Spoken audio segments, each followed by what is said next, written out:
Well,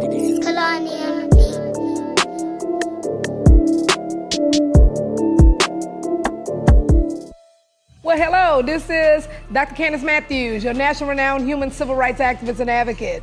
I am here today in regards to expose Shelby County. Who we have here today with us, we have Cynthia Rodriguez, and then we also have Mr. Lance Morton. And so these two lovely people are relatives of our good old buddy, Mr. Chris Askew. And this young man, we actually went to go see him in Shelby County, and I'm also his advocate as well. And so he's currently housed in the Shelby County jail in regards to some heinous activity. So Cynthia, kind of tell us about why is Chris in Shelby County jail? What happened? Okay, it started kind of like in November last year, October last year, September, July. He was set up by this girl, and they placed drugs on him, and he was fighting that case. He went back out there about June of this year, same thing, was set up again. So who is the girl? Like, what's up with her? Morgan. Oh, really? So Mr. Lance, what's the tea with old Miss Morgan? Right. Morgan McGee. Morgan McGee is supposed to have my son's baby, but that hasn't been proved yet. But the word is my daughter was holding the kid in her hands. So I take it that it is his kid. Okay. So basically, Morgan allegedly was the one who set him up Yeah. in order for him to be incarcerated right now. Right. Correct. Okay, so everybody, let me just share this with you guys. We literally went down to Shelby County and we seen how they are just treating these people, violating the law and everything. So let me show you this one judge, because this is the judge who Chris had when we went down there. And this is Judge Rafferty right here, right? So we did a background on her. And Judge Rafferty, one, she's not a real Republican. This woman then voted Democrat, this woman then voted Independent, this woman then voted Republican. So it's all about whoever holds the power. That's where she's gonna be hiding at. And then we also did research on it where, how you gonna be a sitting judge and then you got all of these businesses in that same exact county? Interesting, is it? And so then, with this judge, and we're gonna get more into that, we got the DA, Miss Price here. Okay, so let me tell you the shady business that I knew about her.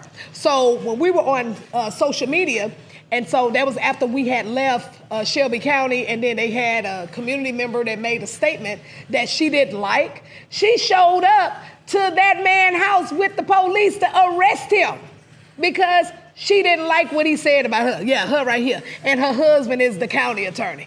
Isn't that interesting? No, he's the city attorney, right? The husband? Because I know she's the DA and he's the county attorney and she's the DA. And they all got this power in one house. Interesting, huh? Then we got this person, which is the judge now, since Judge Rafferty recused herself. Because when she seen that I am the advocate for Chris Askew when we put the legal paperwork in, then of course I applied pressure by filing a judicial complaint on her. Now all of a sudden she want to get off the case, so now he's the administrative judge, Mr. Alfonso, what's his? Charles. Mr. Alfonso Charles right here. And you know what, I'm gonna bring this back to y'all in just a minute. Y'all just hold tight on him. So when we was at that court, these were documents that we seen where we weren't even able to go directly into the courtroom, which violates the Texas Constitution. But this is what they were doing in Shelby County, and a lot of people was just following the law, following what they're telling them. They didn't know that their rights were being violated. Then we got another one. See, this was also in the elevator. I'm like, oh my God. Then we got pictures of me walking into the jail, okay, where the bailiff telling me that I cannot go into the courtroom. I have to be in the jury room. All this, like when I tell y'all, I thought that I was in Middle Earth when I seen this. Then this is where they put me out the court, right here, telling me because if I'm not on the docket, then I can't sit in there. And that is a complete lie, and that is a complete violation of the Texas Constitution dealing with open courts and judicial canons as well. Then look at these people. These people were sitting like ducks. They had no idea that they could actually see an active court. They supposed to let them in, and they didn't. Then, hold on, y'all. Look, this grandma here had no idea. Do y'all see this crap? This is unacceptable, y'all. Unacceptable. And here's the other grandma. She couldn't even go in. So they was just allowing all of this, and then this was the court that they had them sitting in. Okay? So this is not something I'm just telling you. We literally seen this atrocity.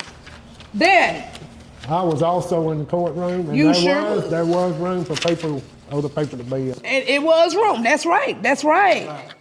And so, and then with Mr. Lance, I want you to see this. This is what I want to hear from you. Okay, so we pulled up the criminal summons, right, for Chris Askew. And so with this criminal summons, it also had a document in regards to a bond. This man had $1 million bond. And what was the charge? What was the charge? First of all, he had 4 offenses, okay? 1, $250,000 surety bond. The second offense, $250,000 surety bond. The third offense, $250,000 surety bond. And the fourth offense, $250,000 surety bond. And this was signed on 6/15/2025 at 10:51 a.m. Baby, ain't nobody lying. And then we did further research. And then when we went into the further research and we pulled every case in Shelby County dealing with the bond. And we pulled several people that had the same charge as Chris that did not receive a $1 million bond or a $800,000 bond. Why do you think they gave him that bond like that, Mr. Lance? Well, the previous lawyer we went to, I'm not going to call no names, but he basically told both of us that they hated Chris in Shelby County. Hated him. So this is retaliation. There's definitely a revenge thing, a retaliation. Same thing with Morgan McGee. He point blank told her that he didn't want nothing to do with her, either sign his rights over to him or he would sign his over to her. So this is what you call revenge. Set him up. Set him up. Wow. And then even with the bond, Chris even had an attorney to do a writ of habeas corpus, everybody, in regards to trying to go over the order that they tried to put on him, and that didn't even work. They still stuck him, and they stuck him with an $800,000 bond over something that is no victim. It was no victim. It was more of a drug charge, right? So it was no victim. So let's be real. You know, Chris has a drug problem. So we even try to work this out with the family in regards to, look, we know that he has a drug problem. He doesn't belong in prison. He belongs in rehab. So, Cynthia, tell us, like, what process that y'all did in order for him to get approved for rehab?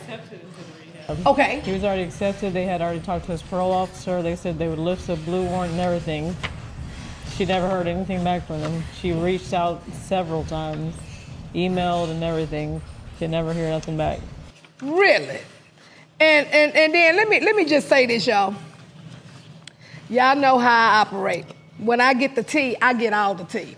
So something, you know, like I said, something just wasn't right about Judge Rafferty. Something wasn't right about the district attorney, because like I said, I just found it very interesting that the district attorney and the county attorney are husband and wife.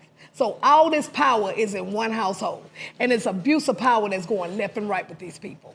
You know, and then it's a lot of the people that I got a lot of calls from Shelby County, that were living in fear because of retaliation and what they do, right? And so now y'all remember this guy. You remember this guy, Mr. Judge Alfonso Charles. So look, let me give you the tea on him real quick. So Judge Alfonso Charles was appointed by Governor Greg Abbott, right? And my question is, I wonder if Governor Abbott really did his homework like we just did on Mr. Charles. Because for him to be the judge governing Chris, right? Why you got a criminal record too? Oh, baby, let me show y'all. I got the tea on this, Judge. We got the indictment. We're going to show you the full indictment when you get to the end of the interview. But let me just go on and read a little bit so y'all can be like, wait, what? And so this is it, right?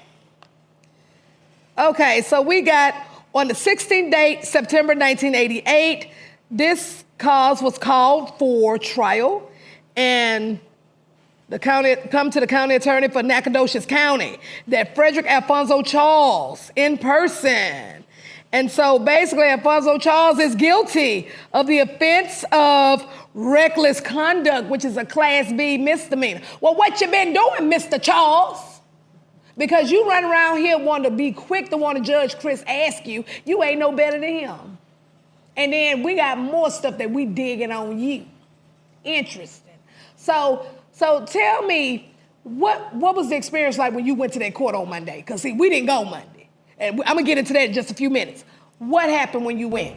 Well, you couldn't take in a phone, you couldn't take in a purse, you couldn't wear glasses. And there was a lot of people complaining, say, we were just here last month, a couple weeks ago, everything was fine. They're like, well, they made that rule today. So what is your thoughts on that, of them trying to make them rules changing and stuff since we went down there, Mr. Lance? I guess they think they got the authority to change any rule they want down there. Interesting, huh? So what else did they tell you when you was there? Well, they didn't really say nothing to me. They let me go in the courtroom. They let me sit back there. Oh, so you didn't have to go to the back like we did? Oh, no. Oh, so they let you sit there this They time? let me sit there. So, but did Judge Rafferty ask who you was? She waited until everybody got out. I was the last person sitting in there because they didn't even bring the inmates out yet. They usually do, but they didn't. And she asked me who I was, and I told her, I'm just watching. And she asked me again, what is your name? I said, I'm not on the docket. There's no reason for me to give you my name. I'm just watching. She just kind of looked at me, kind of shrugged her shoulders and kind of looked down, and they brought in the inmates. And so I'm going to say this again. The reason why she did that, y'all, because one, she knows she's under an active judicial complaint with the Texas Commission of Judicial Standards, okay? I filed on her. And so then what is interesting was that we were supposed to been there for court on this past Monday, right? We didn't go because I got an anonymous tip from a community member of Shelby County, and it was actually a Caucasian person that called and told me, okay? So they were waiting for me to show up because they wanted to plant drugs on me and Cornell X because we were coming to do a press conference. Isn't that interesting? And so the thing is, but it gets better, that Chris wasn't even on the damn docket. He was taken off the docket. He was taken off the docket. Baby, let me tell y'all something. Shelby County is something else. And the only thing that I'm going to say is this, is that when you do dirty things, we will shine a light on you. So don't think that we are going to stop, because we're not. So, Mr. Lance, give me your last thought. What you think about all this crap? and don't hold back either. Well, my personal view is that Chris is an addict. He's been sent to prison 3 times before. I think they've had their chances to clean him up. And they're not going to clean him up, send him the 4th time. I think he needs to go to a rehab. We've already got a place for him to go. If Shelby County wants to do the right thing and be justice, that would be the right thing to do. And you know what else too? And what would be the right thing is give Chris a damn court date. What? He don't have a court date now. So what is happening here? Miss DA, what you doing? Because I'm still digging on you, ma'am. I'm going to get the tea on you. So I want to know what you doing. I want to know, Judge Charles, what are you doing? Because I'm still on the fact that Greg Abbott probably didn't even know you had all these charges going on with you. So don't think that we don't have an eagle eye on what's happening with Chris Askew. So do you have any closing thoughts, Miss Cynthia, on this issue? No. Well, the only thing that I have on that right now is just his medical still. He's still not getting medical treatment. They actually denied his medical treatment last Friday. Not getting medical treatment. Shelby County, you have been put on notice. Stay tuned. Thank you and have a good one.